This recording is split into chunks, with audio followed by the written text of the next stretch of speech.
मेरी छोटी बहन निशा की शादी को 2 साल बीत चुके थे।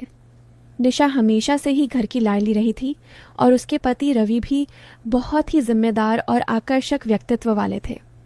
शादी के बाद निशा ज़्यादा हमारे घर नहीं आ पाती थी क्योंकि रवि का काम ऐसा था कि वो अक्सर ट्रिप पर रहते थे और निशा उनके बिना घर नहीं संभाल पाती थी।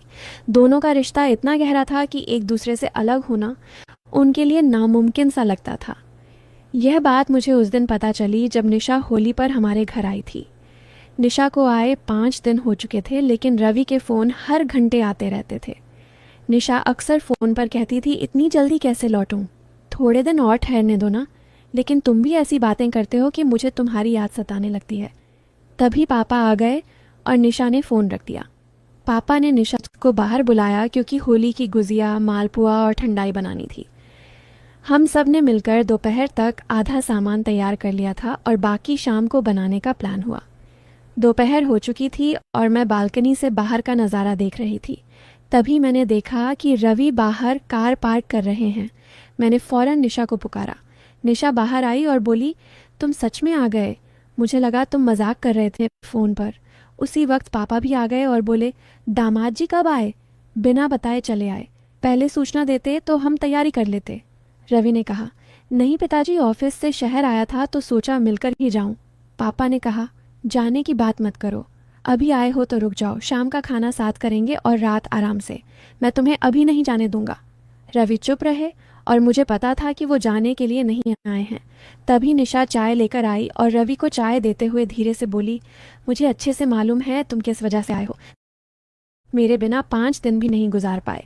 रवि हंसकर बोले, तुम्हारी आदत जो लग गई है। यह सुन निशा मुस्कुराकर शर्मा गई और वहाँ से चली गई। कुछ देर बाद डिनर तैयार हो गया। हम सब ने साथ बैठकर खाया और गपशप की। रवि का बिस्तर गेस्ट रूम में लगा दिया गया था और सब सोने की तैयारी करने लगे। घर वाले अपने कमरों में चले गए, लेकिन मैं, निशा और रवि अभी लिविंग रूम में बैठे गाने सुन रहे थे। स्पीकर पर पुराने रोमांटिक गाने बज रहे थे जो मुझे और निशा को बहुत भाते थे। थोड़ी देर में रवि ने जम्हाई लेते हुए कहा, वाह, मुझे तो नींद आने लगी है। निशा ने मुस्कुराते हुए कहा, तो जाओ ना गेस्ट रूम में, बिस्तर लगा है, आराम कर लो, मैं गाने सुनकर बाद में आऊँगी। रवि का मुंह देखने योग्य था। वो थोड़ा उदास होकर कमरे की तरफ गए। मुझे और निशा को हंसी आ रही थी, लेकिन हम चुप रहे। हम दोनों गानों में डूबे थे। कुछ समय बाद निशा ने मुझसे कहा, बड़ी मुझे भी नींद लग रही है, मैं सोने जा रही हूँ। मैंने कहा, निशा, अगर तुम चली गई तो मुझे अकेले अच्छा नहीं लगेगा। तुम जानती हो ना, रात में अकेले बोर हो जाती हूँ।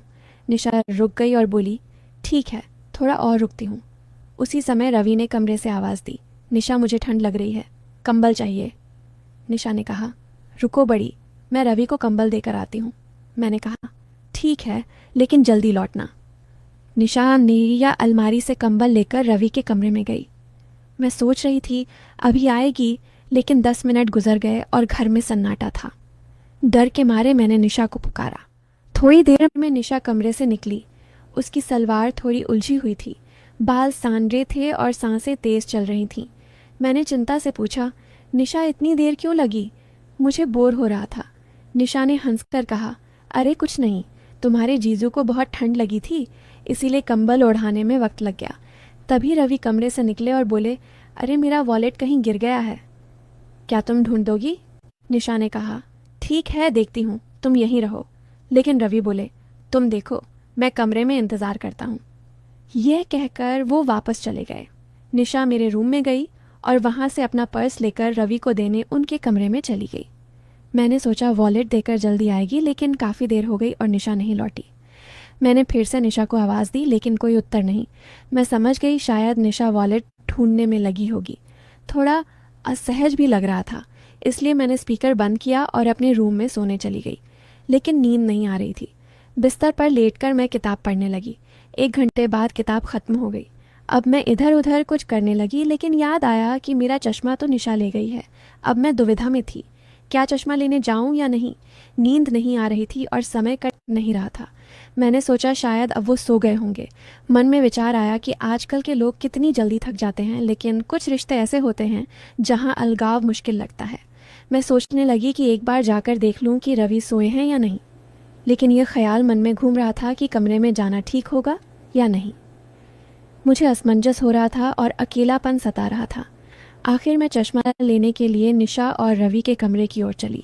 जैसे ही दरवाजे पर पहुंची वो अंदर से लॉक था। खिड़की भी बंद थी, लेकिन कमरे से हल्की सी रोशनी बाहर आ रही थी जो पर्दे से झांक रही थी। मैंने सोचा जाग रहे होंगे। कुछ पल रुकी, फिर निशा को पुकारा। पहली बार कोई जवाब नहीं, दूसरी बार फिर पुकारा। तब निशा की आवाज़ आई। क्या हुआ? इस वक्त क्यों डिस्टर्ब कर रही है? मैंने कहा, निशा वो मेरा चश्मा अंदर रह गया है, किताब पढ़नी है। रवि सो गए हों तो चश्मा दे दो। निशा ने थोड़ी झुंझलाई आवाज़ में कहा, अरे नहीं, सोए हैं। तुम्हारे जीजू को नींद आने में टाइम लगता है, अभी तो बातें चल रही हैं। तुम जाकर आराम करो, डिस्टर्ब मत करो। मैंने कहा, निशा बस 5 मिनट के लिए चश्मा दे दो, मैं जल्दी पढ़ लूँगी। निशा ने कहा, ठीक है, ले आती हूँ, तू अपने रूम में जा। मैं अपने कमरे लौट आई। कुछ देर बाद निशा चश्मा लेकर आई और बोली, ले तेरा चश्मा, अब डिस्टर्ब मत कर। जैसे ही मैंने चश्मा लिया मेरी नज़र निशा पर पड़ी। मैंने आश्चर्य से पूछा, निशा तुमने ये क्या पहना है? ये तो रवि की टी शर्ट है, तुम तो सूट में थी ना। निशा ने शर्माते हुए कहा, चुप रह, मैं जा रही हूँ। यह कहकर निशा वापस कमरे में चली गई। मैंने चश्मा लगाकर किताब पढ़ना शुरू किया। सिर्फ 20 मिनट में मुझे नींद आने लगी। मैंने सोचा चलो अब चश्मा वापस रखाती हूँ, अगर निशा सो रही होंगी तो मैं खुद रख दूंगी। मैं चश्मा लेकर निशा और रवि के कमरे की ओर गई। इस बार दरवाज़ा हल्का सा खुला था, शायद निशा जल्दबाजी में बंद भूल गई होंगी। जैसे ही मैंने दरवाज़ा धकेला और अंदर झांका, मेरे सामने वैसा दृश्य था जो मैंने कभी कल्पना नहीं की थी। मेरी सांसें थम गईं। मैंने बड़ी भूल कर दी थी। मुझे अंदर आने से पहले आवाज़ लगानी चाहिए थी। मैं ये कैसे भूल सकती थी कि ये पति पत्नी हैं।